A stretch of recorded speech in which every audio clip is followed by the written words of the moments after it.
এ বেটা তার খাম বিতেছিস ভালো কথা, আবার কারেন্টের তার ধরিস না, তাহলে কিন্তু একটা তেনা তেনা হয়ে যাবি। আমি তো তেনা তেনা এবারই চাই। তোরে কেডা শেখা দিছে যে তুই মরবা চাস? কারেন্টে শেখা দিল কেমনে? খাইতে গেলে কারেন্ট থাকে না, ঘুমাইতে গেলে কারেন্ট থাকে না, আঁকতে গেলে কারেন্ট থাকে না, তাই যেমন লেখালা আছি। তুই ঠিকই কইছস। খোদা তুমি উপরে, তুমি তোমার উপরে নিবা না, আমি তোমাদের যাইতেছি। বিসমিল্লাহ। এ কি আমি বললাম না কে? আবে তুই মরবি কেমনে? কারেন্টও তো নাই। হ্যালো কারেন্টওয়ালা ভাই, আমাকে যদি কারেন্ট দেওয়া যায় আমি তো মরার পারতাছি না। কারণ ভাই দেখতাছি না ভাই, এখন কারেন্ট দেওয়া যাবো না, এখন আমি ঘুমাইতেছি, 2 ঘন্টা পরে। কি রে ভাই, সাথে বলতে পারব না কারেন্ট লেগে।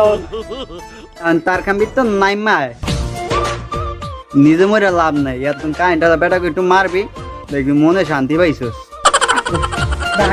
ওম শান্তি।